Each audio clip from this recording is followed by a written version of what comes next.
Hello, everyone. Welcome to Buy Bags. I'll be your reviewer for today. I'm Lonnie from Horror Heaven77. And the movie that I want to talk about, well, this week we're doing our label week, which is Arrow Video. And this one I felt like I just had to do for obvious reasons. But the movie that we're going to talk about is the first theatrical film by David Cronenberg. Now, before this, he did a couple of short films. He did Stereo and Crimes of the Future and things. But this was him getting his chance to write and direct his first major film. The movie we're talking about is Shivers. This is my Arrow Steelbook, and it's like this is one of the true gems of my collection. As you can see, it's autographed by the star of the movie, Lynn Lowry, and yeah, this is a great movie. I really enjoy it, and this is a wonderful steelbook as well. As you can see on the back, has the most iconic image from the whole movie. And for those of you who might not be familiar with it, this movie is. I think this movie is very controversial, even still today. I'd be I'd be interested to see somebody. Now, normally, I'm not really that excited when I hear about '70s, '80s horror movies being remade, but I would be curious to see somebody try to do this one. Like, hey, Soska sisters, you're talking about you want to remake Cronenberg's movies. Try doing this one. I dare you. The story is pretty interesting, to say the least. Now, the movie takes place in Starliner Tower, which is a large kind of, at the time, is considered kind of futuristic apartment complex. Is in is like a little island off of Montreal. There was like a driveway bridge that connected it to Montreal, and this the beginning of the movie has this kind of slideshow, kind of setting up, where this movie is going to take place. And you find out that Starliner Tower, because it is on an island, it's a very self-sufficient facility. They have like restaurants, they have room service, laundry, post office, on-site medical facility. They have everything there, So it's like it sounds like it would be a dream place to live, and it seemed like it'd be very kind of very hoi polloi kind of a place to live. And then at the very beginning of the movie, you have this couple. They're going to basically, see if they can lease an apartment, but it's juxtaposed with this scene of this young woman in a schoolgirl outfit. She's, being attacked. This creepy older guy. He's busting in the room, and he's attacking her and strangling her and killing her and stuff like that. But and that's the thing though too, is like at the beginning of the movie, because this movie does have multiple characters. There's a lot going on with all these different characters. So the girl ends up being strangled, and the guy takes her body and puts her on the kitchen table, and she's nude, and he cuts her open, and then he takes a bottle of acid and pours it in the wound, and then he takes a scalpel, he cuts his own throat, kills himself. And then we're introduced to another character, Mr. Tudor, and he plays into this pretty heavily. He and his wife, they play into it. We're introduced to our main character, who is Dr. St. Luke, played by Paul Hampton, and his Nurse Forsyth, played by the star of the movie, Lynn Lowry. Um, Now they're running the on-site medical facility, and people are saying like that they've been having problems. They've been having kind of like stomach pains in their sides, and they feel like something's like moving in their stomach. And so the doctor, he's trying to figure out what's going on, and at the same time he's being contacted by another physician played by Joe Silver, who's great character actor. He was also in Rabid. He did the voice of the Creep in Creepshow 2. He's done numerous things. And he's, hey, yeah, I need to talk to you about this guy, this Dr. Hobbs. And then, then Dr. St. Luke, he's, called up to the apartment where the old man killed the young woman. And then he found out that the old man is actually Dr. Hobbs, who, the other doctor was talking about. So he goes and he sees Joe Silver's character, and he's talking about like, yeah, he's all. The thing is like Hobbs was working on this parasite, and the parasite is it's meant to be inserted into the body And then what ends up happening is like any kind of bacteria that's in your body, any form of cancer, anything like that, the parasite will eat it up. The only thing is like the only like side effect would be that the parasite would take a little bit of blood for itself, but other than that, like anything that you had in your body, any form of cancer, any form of tumor, or anything like that, the parasite would do away with it, and you would have this parasite in your body, but it would be harmless. We find out, of course, that's not the case. And then we find out that Tudor, he went to see the young girl because it turned out, even though he's married and his wife, played by Susan Petrie, she has a best friend named Betts, who's played by Barbara Steele. Barbara Steele's in this movie, which leads to the most infamous scene in the movie. So Tudor, we found out, had been having an affair with this young girl, and it turns out, well, we find out actually that the girl was promiscuous to begin with. But what Hobbs did was he used her as sort of a guinea pig. He inserted her with the parasite, and then she basically went crazy. And she started just basically just having a lot of sex with a lot of people around the building. And so we're starting to find out that she started infecting people. And so anyway, so you got like St. Luke. He's trying to figure out what's happening. Meanwhile, the nurse, played by Lynn Lowry, she's trying to seduce him, but he's kind of very prudish. He's just not really I don't know what it is, but he's just not going for her. It's like, I think anybody else, you're watching this movie, if Lynn Lowry was trying to seduce you, you'd be like, yes, very much, yes, thank you, please.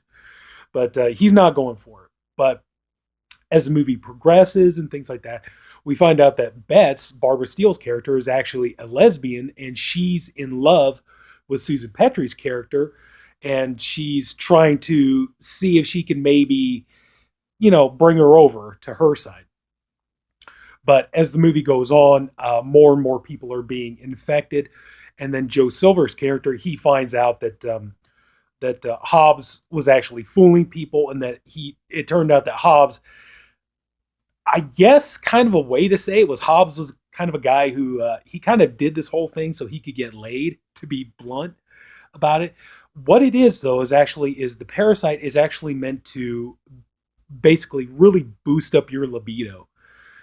It's supposed to make you just, for lack of a better word, it's supposed to just make you super horny. And, you just want to start having sex with anybody and everybody.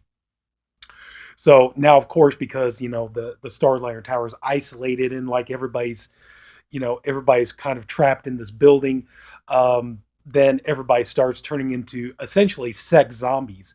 And it starts spreading, and they're starting to attack people. And that's one of the reasons why I say, honestly, I don't know if you could even do this movie today, because there's a lot of taboo in this movie. There's homosexuality. Well, that's not really taboo anymore, is it? But, there's like incest. There's, like I said, there's homosexuality. There's pedophilia. There's actually a scene in the movie where this one person has their two kids, kind of doing like almost like a BDSM kind of a thing. They have their kids on leashes, and the kids are barking like dogs and stuff like that. And so the character, Dr. St. Luke, he's trying to, the nurse, she's constant, obviously, because she's a gorgeous woman. She's obviously, everybody's trying to attack her. So he's trying to save her. And he's trying to save himself. And he's trying to get them both to safety. And they're trying to get help, trying to get, police to come there and everything. And so, Dr. St. Luke, he tells Joe Silver's character to, to come over to the Starliner, and, he has this patient, which is Tudor, and he's all like, this guy, I think he's really infected with the bug and everything. And so he's like, okay, yeah, I'll go there. That's where you get pretty much the most gruesome scene in the movie, because he goes to see Tudor, and Tudor has like, the parasites burn their way out of his stomach, and, it's like he's vomiting the parasites. It's pretty gross. And actually, in the interviews, David Cronenberg said that he felt that that Dan O'Bannon was actually, he was inspired by Shivers for Alien, because of the parasites burning out of the guy's stomach, and then he felt that could have influenced the chest burster scene in Alien and things like that. And also too, I think wasn't the name of the, I think he said something along the lines of like the name of something in Alien was also named Starliner or something like that. I forget what it was. But yeah, he said that he honestly felt that Dan O'Bannon was pretty much influenced by Shivers. And Shivers came out in '76. Alien came out in '79. But so anyway, so yeah, so the whole movie is basically just this character, Dr. St. Luke. He's trying to avoid, all these sex zombies, I guess you could say, and it's just it becomes an increasing nightmare. But that's the thing though. It's like, some people, now that's the funny part though, is like with this movie, whenever I explain it to people, a lot of people think it's pornography, and it's not. It's a horror film. It just has a very strong sexual content in it. Yeah, that's one thing though too. I always get a joy out of it. I think it's funny personally. Is like when I see horror fans who are like, "Oh yeah, man, blood, gore, dismemberment, carnage, bring it on, can't get enough." And it's like this has a lot of sex in it, and it's like, huh, what? I tend to, I don't know, that just tickles me. But anyway, this is a very intriguing movie. It's very interesting. This is, I want to say, this is probably the movie that really kind of started the body horror thing, subgenre. I don't know. I'm sure there have been other movies before this, but this movie, it's powerful sauce. It still works even today. I think even today you could watch this movie and it would still be pretty intense, and it would still be controversial even today. Probably even more so because nowadays the way people are offended by everything. But in terms of filmmaking technique, obviously um, this is a decent film. Okay, it's well made enough, but when you compare this to Cronenberg's later films, obviously, and Cronenberg himself admitted in the interviews that he didn't realize until he got started making the movie. He didn't realize how in over his head he really was. He thought, well, I did my short films. Obviously, doing a feature film couldn't be any different, and he tried for a long time to get the script greenlit. Now, the problem wasn't him getting the script done. Um, they wanted to do the script. The problem was they didn't want Cronenberg to direct it. So, he ended up, he even went to Roger Corman at one point. And I think even Corman did the same thing. He said, like, well, I'll buy the script from you and everything. But the thing was, they didn't want Cronenberg to direct it. But he finally managed to get a deal where, with the producers, Andre Dunning and John Link, they would let him direct it. And so they raised the money and he made the movie. And then when he started making the movie, he said like the first couple of days, when he saw the first few days dailies and stuff, he was horrified. And he's like, oh my God, I don't think I can do this. Like the eye lines are wrong. This doesn't match up.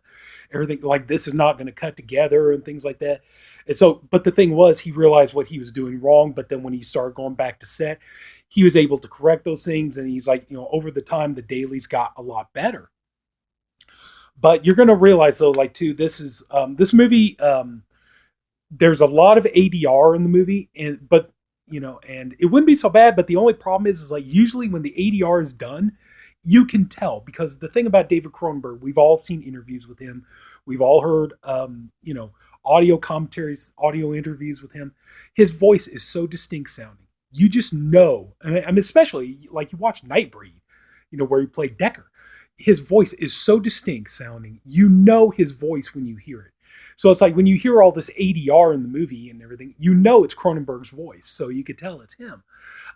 There's like one part where Dr. St. Luke runs, he's trying to get away from the zombies and he goes into this apartment and there's this old man with this young woman and it's Cronenberg's voice. You could hear it. It's like, oh, have you met my daughter Erica? And he starts like fondling this woman and feeling her up and kissing her. And, oh, I think you really love my daughter Erica. Yum, yum, yum, and all this stuff. And but you could tell there are certain scenes they don't really cut together. Some of the edits are a little jarring, but but hey, it was the man's first theatrical film. I honestly think we could cut him some slack, and so maybe it's not the most technically proficient of his movies, but it's really good. It's good enough for a first feature. I've seen first movies from feature films from first time directors that were nowhere near as well done as this one was.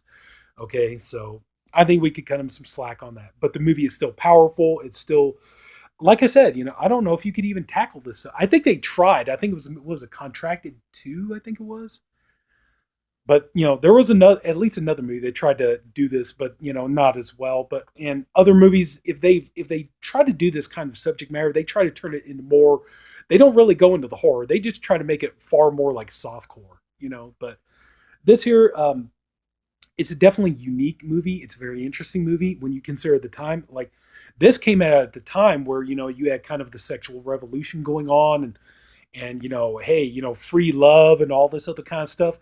But one thing that was really starting to become on the rise was the rise of STDs. And that was the thing. Cronenberg was like, oh, wow, I could make a story off of that. What about this?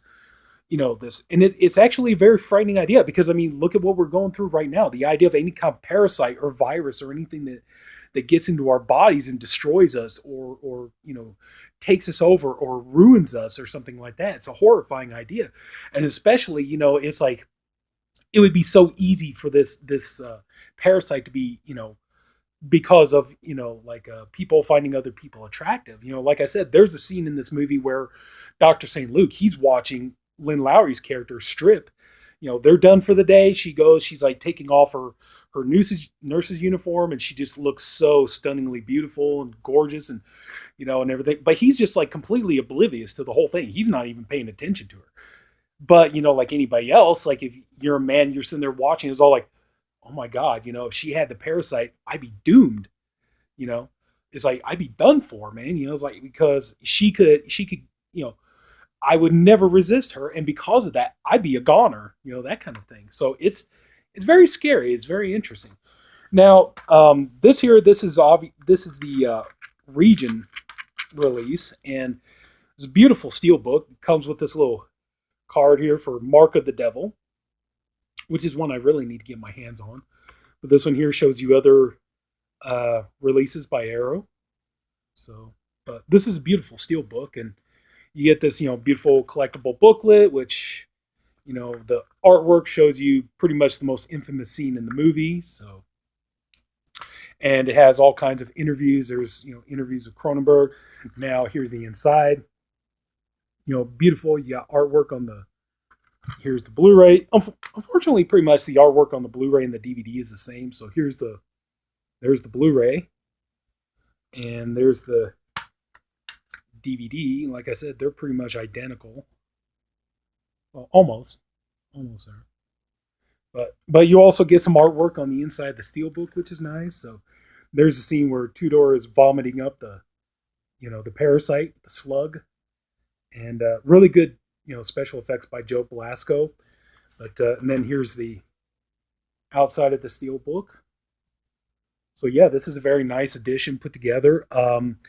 Now, a couple of things about the transfer. Now, if you have the Image DVD from back in the day, now that was pretty much put in cropped 1331 full frame.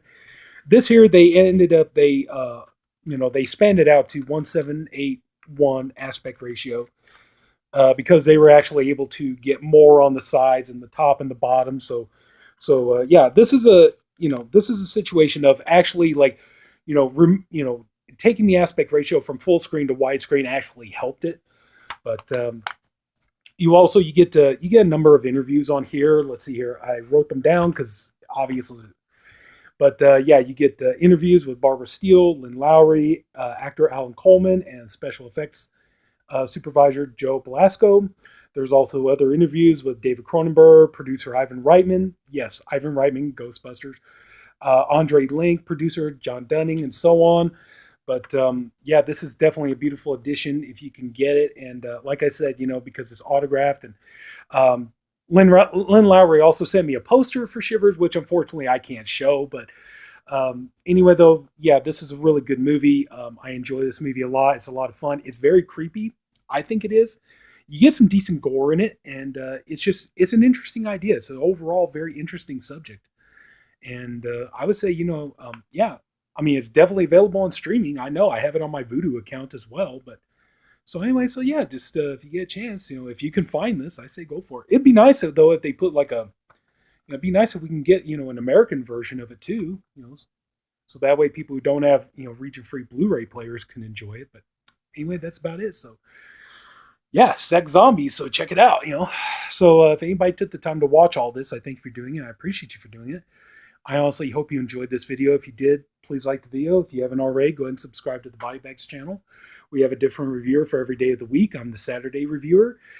We have great guys. Everybody's all doing good stuff. And yeah, having fun doing these label weeks. I'm looking forward to see which one's going to be next. We got our theme week, which I think is war horror. That's going to be interesting to do. So anyway, so take care, everyone. Have a good night, and I'll see you later. Bye-bye.